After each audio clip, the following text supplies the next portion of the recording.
sorry.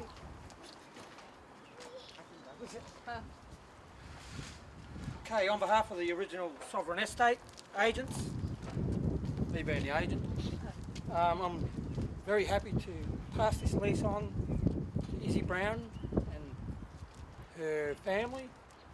I know we'll occupy this land and recognise the law of this land, care for that land, and bring it back to its original, in terms of its garden. So I want to entrust this piece of land with you, Izzy. You're a good character, we know that. And officially hand you over the first lease from Sovereign Estate. Thank you, Robbie. Welcome. Alright, it says on here, this is the land lease agreement with the original sovereign owners of this land. The tenants of number 2 and number 12. Whoop. Wait a minute. Sorry, take 2, edit that bit out. Okay, so the land lease agreement with the original sovereign owners of this land. The tenants of number 2 and number 12 Bendigo St, Collingwood acknowledge the Kulin Nations as the original sovereign owners of this land on which we are living. This land was obtained by the Australian government through land theft and genocide. We do not recognise the government as the legal authority of this land. With 8,000 homes empty and over 20,000 homeless, we consider the government's action to evict anyone from this property as a criminal offence and illegal under sovereign law. We hereby accept the terms and conditions set by the sovereign peoples of this land in relation to our occupancy of that land. This agreement is subject to current treaty negotiations.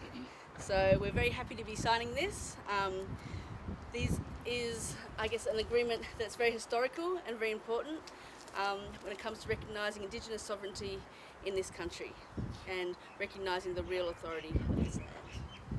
I just want to add that it's probably within the mile of where Batman signed the infamous fraudulent document which gave rise to this country. Victoria being the first colony to constitute on the basis of Terra Nullius, not Mer Island here. And that fraudulent Batman Treaty is what gave rise to Melbourne and Geelong.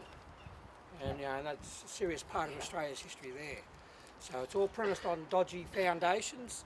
And I'm very happy to have the first official occupant of our land done in the right way, under the divine jurisdiction that we hold there. And tell everyone what this place here is and the office. This is known as Sovereignty House. If anyone's got problems with your legal matters, you can ask us to intervene in those issues, to protect you under our law. Once you have that sort of arrangement, number 2 and number 12 are under the authority of our sovereign law, the law of this land, not the maritime law which they operate on. So this will give you a foundation for an argument, and time has come for some real justice, not just for the Aboriginal people in this country, but for everyone.